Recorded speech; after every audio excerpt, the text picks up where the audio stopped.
தேவனை ஒருவரும் ஒருபோதும் கண்டதில்லை. விசுவாசம் காணப்படாதவர்கள் நிச்சயம். தேவன் ஒருவர் உண்டு விசுவாசிக்கணும். எஸ், என் காரியத்தை தீர்மானிக்கிறதுக்கு தேவன் ஒருவர் உண்டு. என் வாழ்வை கட்டி எழுப்ப தேவன் ஒருவர் உண்டு. என்னுடைய எதிர்காலத்தை பொறுப்படுத்தி நடத்த தேவன் ஒருவர் உண்டு.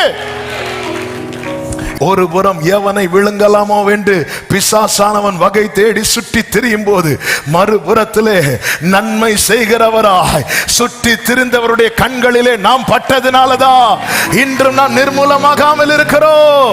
கைகளை உயர்த்தி ஆமென் சொல்லுங்க பார்க்கலாம். என்னால நிக்க முடியும், நான் வாழ்ந்துருவேன், நான் போயிருவேன்.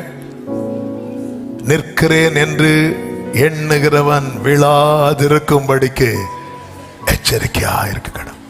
அதனாலதான் பவுல் திரும்ப திரும்ப சொல்லுகிறார், நான் அல்ல இயேசுவே என்னில் வாழ்கிறார். நான் அல்ல